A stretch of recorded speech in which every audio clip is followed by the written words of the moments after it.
en Villamil Fajardo, en Fabián Piratova, Enoe Bustos Espitia, Manuela Suárez Bedoya y Doris Sofía Carreño Mendoza. A continuación, pues tenemos un resumen que es sobre los factores que es muy importante en el diseño de pavimentos, como son el tránsito, la subrasante, el clima y los materiales disponibles que deben estar cerca de la zona. Tenemos también una introducción que es pues teniendo en cuenta que un pavimento está constituido por capas superpuestas relativamente horizontales que se diseñan y construyen técnicamente con materiales apropiados y adecuadamente compactados. Esas estructuras estratificadas se apoyan sobre la subrasante de una vía obtenida por el movimiento de tierra en el proceso de exploración y que han de resistir adecuadamente los esfuerzos que las cargas repetitivas de tránsito le transmiten durante el periodo por el cual fue diseñada la estructura de pavimento. El desarrollo de la actividad número 1, que empiezo con el punto número 1, que es tránsito. En el punto A, grafique las proyecciones estadísticas de regresión TPD versus año, lineal, exponencial, logarítmica, polinómica y potencial. Como paso 1, graficamos los datos suministrados por medio de la herramienta Excel. Hacemos estas regresiones con el fin de encontrar la ecuación más adecuada para así representar una línea de tendencia y poder determinar una ecuación que me pueda proyectar los TPDs para 10 y 20 años, que es lo que el ejercicio me está diciendo que haya. En esta tabla pues vamos a encontrar la serie histórica del tránsito del año 1997 al 2017. Como podemos visualizar, también podemos ver el año, cada año individualmente, los tiempo promedio diario, semanal, porcentaje de vehículos, y acá en esta tablita pequeña pues podemos ver de una forma más detallada qué significa cada uno de estos números que se encuentran acá en esta tabla. Vemos la gráfica lineal, la gráfica logarítmica, la gráfica exponencial, la gráfica polinómica y la gráfica potencial. En este caso, pues la que más nos es recomendada por el R, que es cerca 1, es la polinómica. Vamos a ver, según los datos, según la ecuación, cuál es la más recomendada. El paso 2, hecho los gráficos, sacamos las ecuaciones. En este caso, en el eje X tenemos los años y en el eje Y los TPS. Entonces, estas son mis ecuaciones: lineal, exponencial, logarítmica, polinómica y potencial. Como paso 3, es recomendable para empezar a proyectar utilizar la fuente de información más cercana posible. Continuamos proyectando la información para ver la línea de tendencia más recomendada para poder proyectar mi tránsito de diseño, que es a 10 y 20 años. Por lo tanto, se escogerá la que sus datos sean coherentes y razonables. En este caso, los datos que son más coherentes, la lineal, ya que sus datos son de forma decreciente. La exponencial, pues esto no la hicimos, ya que sus datos eran muy ilógicos y pues no daban, no coincidían.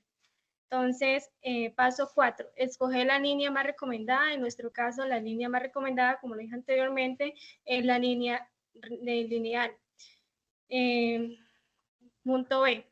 Con base a la ecuación seleccionada, realice una proyección de TPE para 10 y 20 años. Lo que realizamos a continuación es dividir el TPS, tiempo promedio semanal, entregado por el INVIAS, entre 7 para obtener el tránsito promedio diario. Entonces, de esta manera, obtenemos para cada uno de los años el tránsito promedio diario. Muy buenas tardes. Mi nombre es Erickson Fabián Piratova.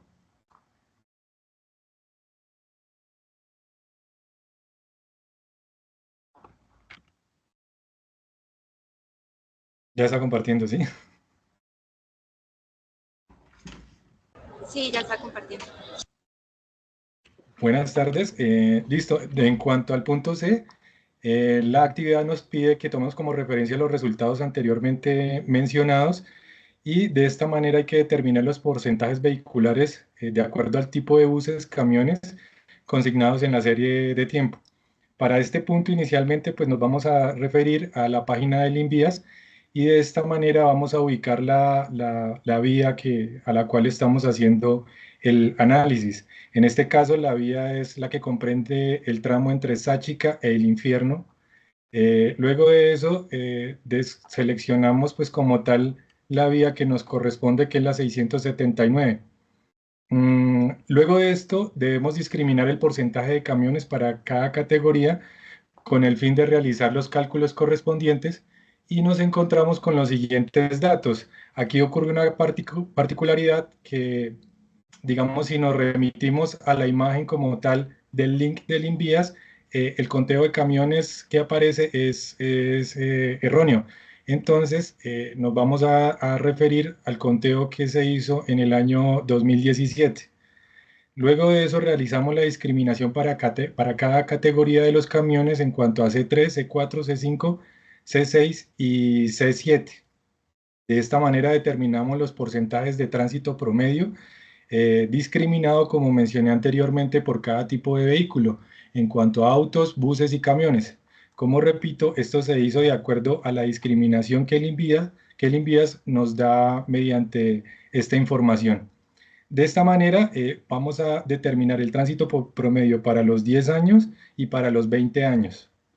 Ya para el punto E, debemos calcular el número de ejes equivalentes para un periodo de diseño de 10 y 20 años con la información anteriormente seleccionada. Para este proceso, primero que todo, vamos a implementar la ecuación general en donde tenemos el TPD, que es el tránsito promedio diario, el FC, que es el factor camión, FCA, factor carril, y FD, el factor direccional. Para determinar el factor direccional que está incluido dentro de la ecuación, nos referimos a la tabla número 2.5, correspondiente al tránsito por adoptar para el diseño según el ancho de la calzada. Entonces, de esta manera, y luego de visualizar la vía, encontramos que tiene un diseño mucho mayor a 6 metros, por lo tanto, el factor direccional que vamos a emplear en la ecuación será de 0.5. De la misma manera, vamos a determinar el factor carril, utilizando la tabla 3.7 del factor de distribución por carril del ASTO, y vamos a utilizar, o nos sugiere utilizar un número 1 como factor de distribución, teniendo en cuenta el número de carriles por sentido. Como lo mencioné anteriormente en la imagen, podemos visualizar que posee un carril por sentido. Luego de esto, para elaborar el informe correspondiente al número de ejes equivalentes, debemos considerar las categorías según la tabla mencionada. Luego de eso, aplicamos la ecuación y determinamos el número de ejes equivalentes para los 10 años y para los 20 años. Entendido así que para los 10 años podemos asumir que puede ser el diseño para una vía de pavimento flexible y para los 20 años una vía de pavimento rígido. Con lo anterior se determina que la vía tiene un tránsito NT1, ya que pues es muy inferior a los 0.5 millones que va a transitar durante los 10 y los 20 años. Como conclusiones de estos dos puntos, pues para determinar el tránsito se usó el conteo realizado por el INVIAS durante el periodo 2017 y para los factores equivalentes se usó lo propuesto por la Universidad del Cauca. Para determinar el diseño de 10 años se podría, pues como lo mencionaba, que se podría asumir como un diseño para pavimento flexible. Tenemos un número de ejes equivalentes de 89.343 y para el rígido o para los mismos 20 años, 190.982. Gracias. Con esto escogemos una estación cercana a la vía de nuestro proyecto, que es vía Sachical-Infierno. Encontramos en el mapa del IDEAM una estación cercana que está a 7,6 kilómetros. La estación más cercana es la de Villa de Leyva.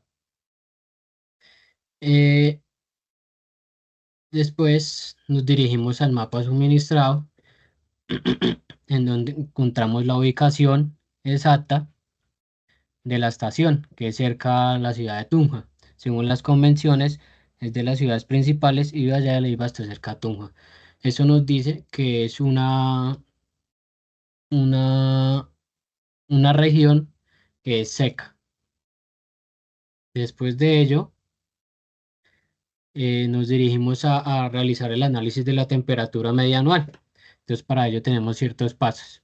La estación más cercana a la Villa de Leyva, que tiene 7,6 kilómetros. Nos dirigimos a la página del IDEAM y escogemos un rango de 10 años. En este escogemos un parámetro, ya sea temperatura o precipitación. Después de ello, escogemos, en este caso, escogemos la temperatura o precipitación, lo que necesitemos, y organizamos los datos en una tabla.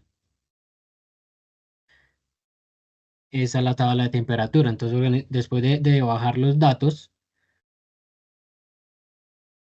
que fueron estos los de temperatura, organizamos la columna R, que es el valor que necesitamos para la temperatura. Después de ello, de organizar los datos, cada dato de temperatura le sacamos un ponderado con la determinación de la ponderación de esta tabla. Entonces, con el valor nos vamos aquí a temperatura y escogemos el valor que necesitamos con el valor que encontramos aquí en la curva. Tiene que converger ahí. Y ese es el valor que hallamos para cada una de las temperaturas de los 10 años. Después de ello, de encontrar el valor ponderado para cada una de las temperaturas,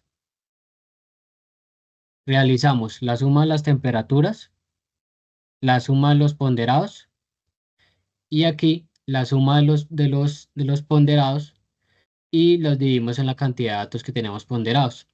Así encontramos un ponderado de cada uno de los 10 años y ese ponderado nos dirigimos otra vez a la gráfica para encontrar una temperatura para cada uno de los años y promediamos esos 10 años de temperaturas o bueno, de ponderados que encontramos aquí en la gráfica y así encontramos la temperatura media anual ponderada para los 10 años. Después de ello, nos dirigimos a realizar las precipitaciones, que tiene casi el mismo proceso. Entonces, bajamos, encontramos en la página del IDEAM, buscamos un rango de 10 años, pues desde el 2014 al año actual. Organizamos en la tabla de valores, que sería esta tabla de valores de la columna R, y lo organizamos en cada uno de los rangos del año. Y así promediamos esos valores de los 10 años para encontrar la precipitación media anual. Después de ello, de encontrar los dos valores de precipitación y de temperatura, realizamos la clasificación en la región climática, que nos encontramos que es una temperatura de 17,53 y una precipitación media anual de 88,63 milímetros. Eso nos clasifica como un templado seco o un templado semihúmedo, que era lo que hemos visto inicialmente en la ubicación del mapa. Encontramos que era una de las regiones secas. Entonces ya con ello concluimos el análisis climatológico y encontramos que es un templado seco, un templado semihúmedo y se encuentra dentro de los rangos de R2 y finalizamos nuestro análisis. Muchas gracias.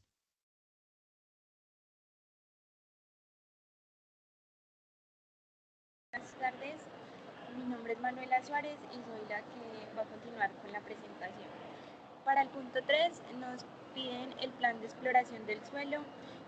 Este se tomó con una frecuencia de 200 metros, ya que teniendo en cuenta con lo que decía el compañero, nuestro nivel de tránsito es NT1 y es como lo más adecuado. También se identifican los puntos estratégicos a lo largo de la vía. En esta imagen se puede ver el trayecto de la vía tiene aproximadamente 9 kilómetros y va del PR42 al PR51. También se puede ver el perfil y aquí se pueden ver las coordenadas y las cotas de cada PR. En este plano se puede ver la localización del tramo a analizar, los apiques cada 200 metros y el perfil del tramo, que es 2 kilómetros, desde el PR42 al PR44. Aquí se pueden ver las coordenadas, las cotas y las abscisas en las que quedaría cada pique. Como justificación de la frecuencia adoptada, tenemos, como lo decía antes, que se estimó cada 200 metros por el nivel de tránsito de la vía, que sería el NT1. En el punto B nos pedían determinar los ensayos que se deben realizar para las muestras recuperadas. Estos ensayos son ensayo de granulometría, en la norma INVIAS 123, y el parámetro que arroja es la distribución del tamaño de partículas, y el parámetro para el diseño es la clasificación del suelo y porcentaje de finos. Ensayo de límites de Adberg es el INVIAS E125, el parámetro que arroja son límites de plasticidad o índice de plasticidad. El parámetro de diseño, determinación de la plasticidad del suelo. Ensayo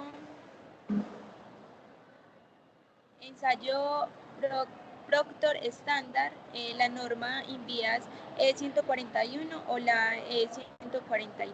El parámetro que arroja es la relación de humedad-densidad, y el parámetro para el diseño es la densidad máxima seca y contenido óptimo de humedad.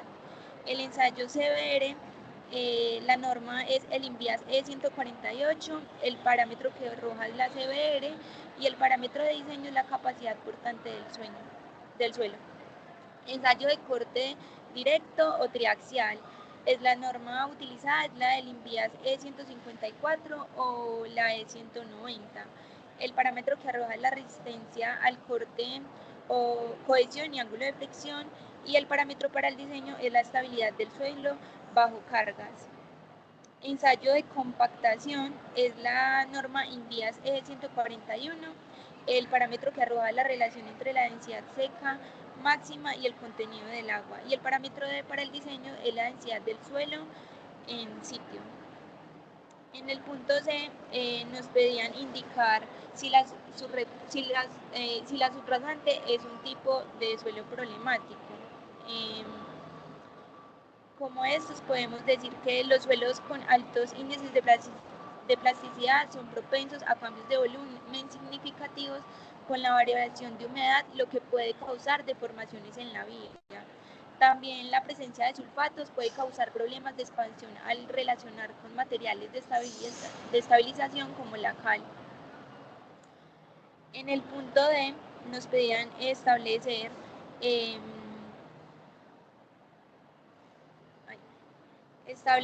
cuando una subrasante debe mejorarse, y nos pedían investigar los tipos de mejoramiento.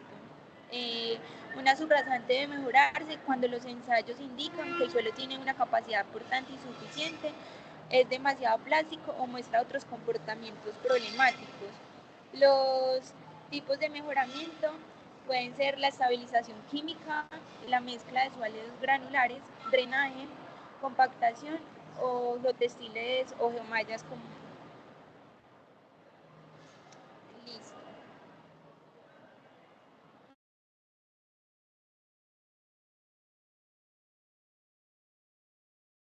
Buenas tardes, mi nombre es Enoe Bustos Espitia.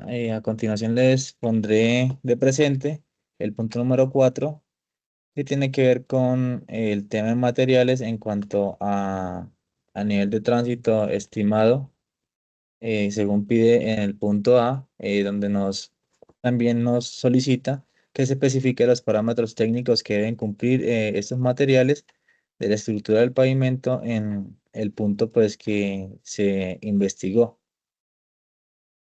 Teniendo en cuenta esto, entonces la estructura principal es una estructura de pavimento flexible que consta de subbase granular, base granular, capa de rodadura. Para el caso este es un pavimento rígido, pues la base es subgranular o base granular o también una losa de concreto.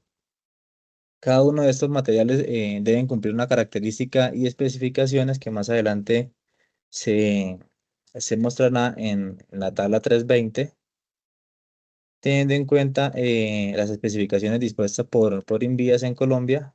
Estas se detallan en la resolución 4561 del 29 de noviembre del 2022, en donde hace referencia a las especificaciones generales de construcción de carreteras del año 2022. Esta resolución se encuentra en las especificaciones de todo tipo de materiales implementados para la construcción de carreteras. En la tabla se puede observar que, como se indicó anteriormente, es una subbase granular. Está comprendida por la clase de subbase granular clase A, B, C, y el nivel de tránsito refiere al NT3, NT2, NT1 respectivamente.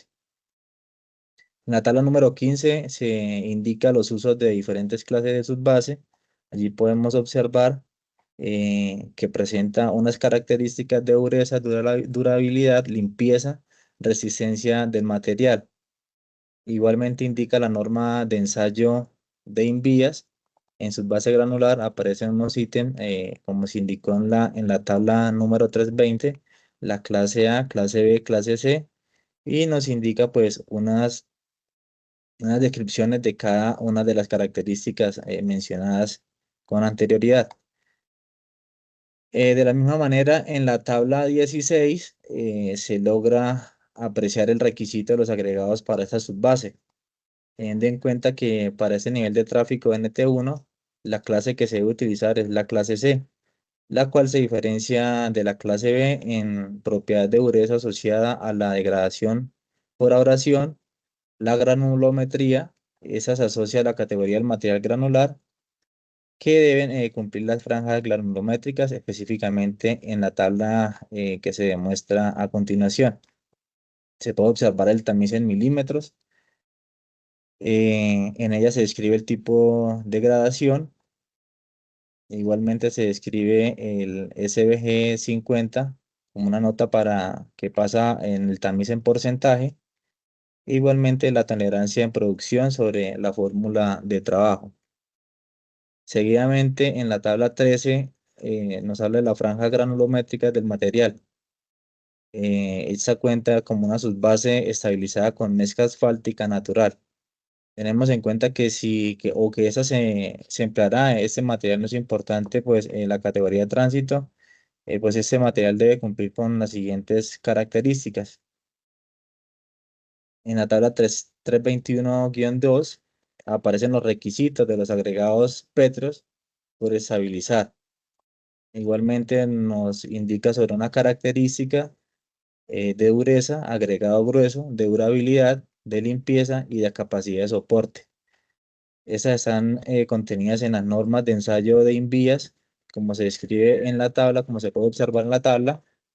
Para dureza, agregado grueso, la norma E218, para durabilidad E220, para limpieza E25, y las que continúan hasta la de 133. Para capacidad de soporte, tenemos la norma de ensayo de Invías, la de 148. Además existen los requisitos que aparecen en la parte derecha de la tabla, como se pueden observar. Hasta para dureza tenemos un requisito de 50 de durabilidad, tenemos 18. Para limpieza hasta el equivalente a arena mínimo, tenemos de 35 a 20, y la capacidad de soporte mayor o igual que 15. A continuación, la tabla 320 nos indica los requisitos agregados Petros.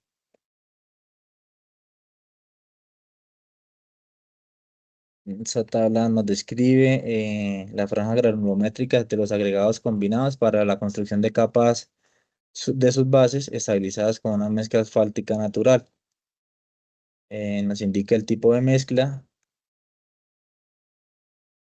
nos indica las tolerancias en producción sobre la fórmula de trabajo, Y a continuación sigue la tabla 14 que nos habla de las franjas granulométricas por agregados combinados. Igualmente, esa refiere una base granular.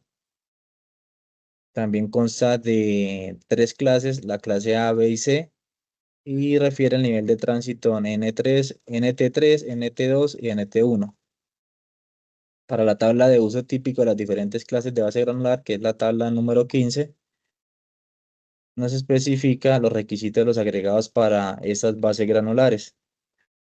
Igualmente, nos indica o nos refiere a unas características, a unas normas de ensayo de invías y una base granular que se deben también tener en cuenta.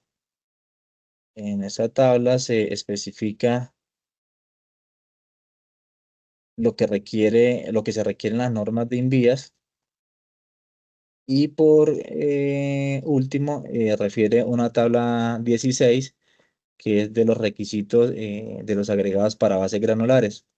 Para el nivel de tráfico NT1, la clase que se debe utilizar es la clase C, pues la cual se diferencia de otras clases en propiedad de dureza asociada a la degradación de obración y la evaluación de resistencia mecánica por el método del 10% de finos. El límite líquido o el índice de plasticidad, no existe un valor mínimo de antigüedad de angularidad en las partículas. La granulometría se asocia en la categoría del material granular. Estas deben pues, cumplir con franjas granulométricas específicas en la tabla 333 que se observa a continuación. Nos indica un tipo de degradación, un tamiz en milímetro. El tamiz que pasa en porcentajes, igualmente las bases granulares de degradación.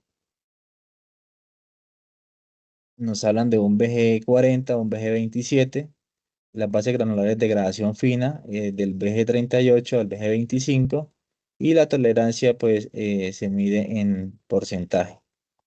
Para la tabla de granulometría del material de base granular, la base estabilizada con una mezcla alfática natural, si se empleara en este material, no es importante pues la categoría del tránsito, pues este material debe cumplir con las siguientes características.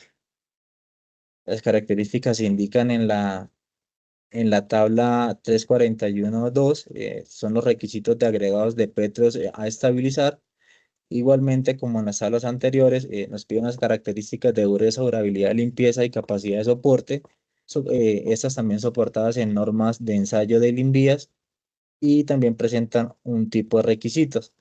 En la tabla 18 de los agregados pétreos a estabilizar se muestra que en la tabla 341.1 la franja granulométrica de los agregados combinados para la construcción de capas de bases estabilizadas con una mezcla asfáltica natural.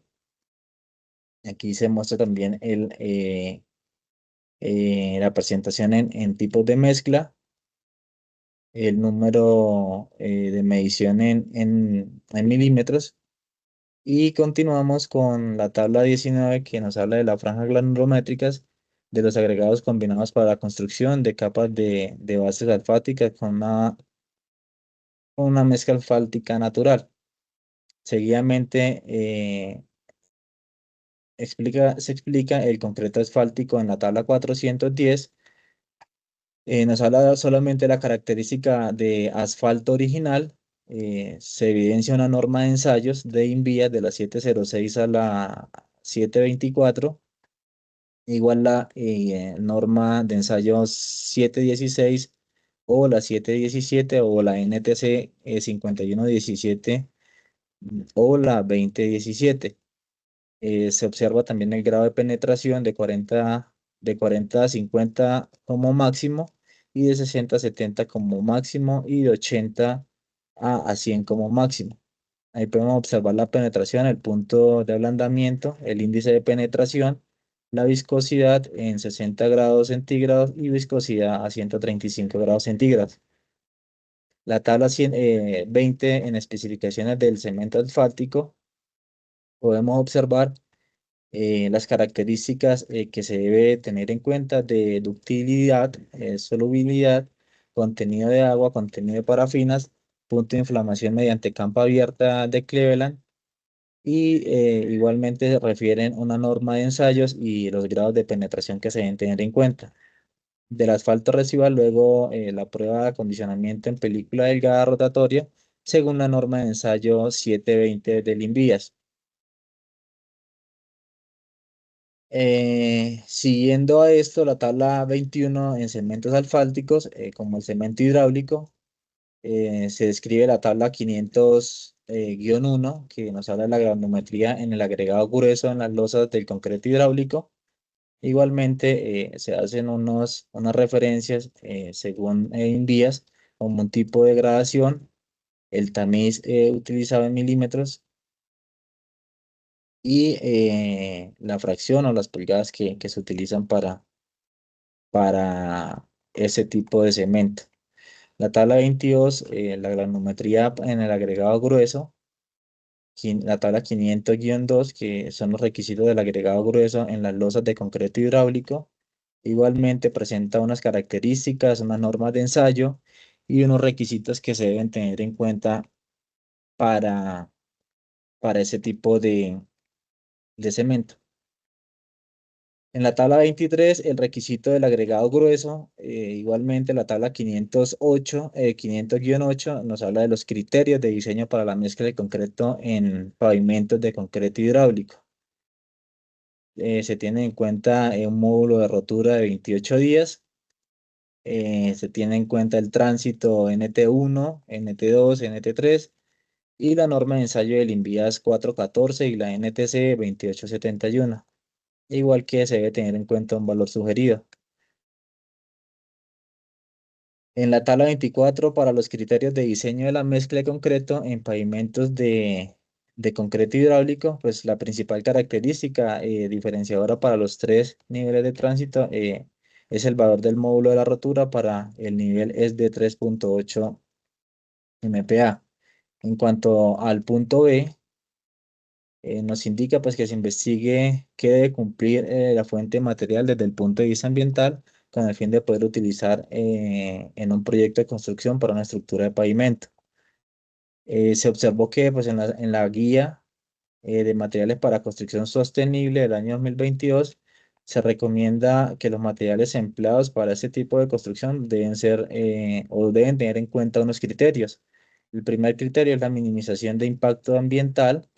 En él nos indica la extracción y procedimiento de materiales pétreos que generan un alto impacto ambiental debido pues, a los métodos de explotación.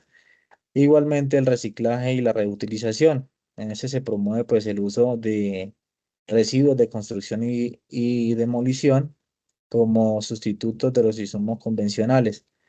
También a los requisitos del transporte sostenible. Se debe considerar que la proximidad de la fuente de materiales para reducir este impacto ambiental asociado al transporte debe ser la distancia que se debe minimizar para disminuir las emisiones de gases. Igualmente, otro requisito es la producción de concreto reciclado, la química verde.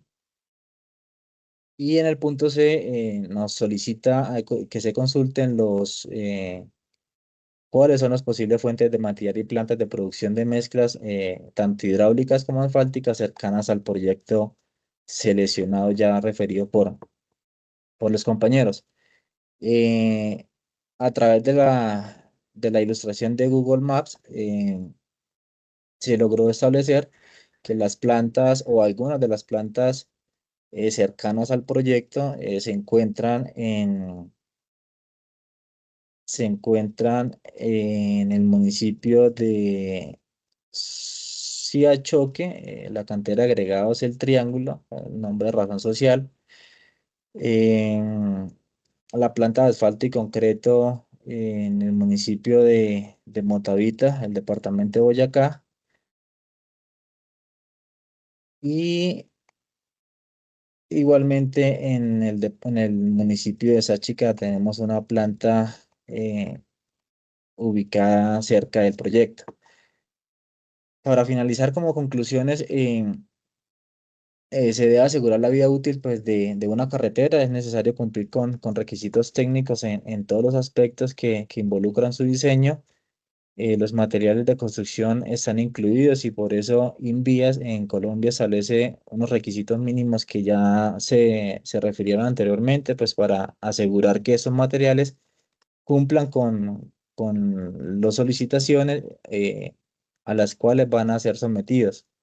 En la actualidad, pues el cambio climático se debe tener en cuenta que ha tomado una relevancia en todos esos aspectos de la sociedad en temas de construcción, teniendo en cuenta que el impacto ambiental causado por la explotación de materiales pétreos es necesario la implementación de prácticas sostenibles pues para minimizar el impacto ambiental y para ello pues debemos evitar retrasos asociados al transporte. Es importante pues verificar las posibles fuentes en materias y empresas comercializadoras cerca de los proyectos en cuanto a los materiales requeridos para la construcción de carreteras y eso pues para evitar retrasos.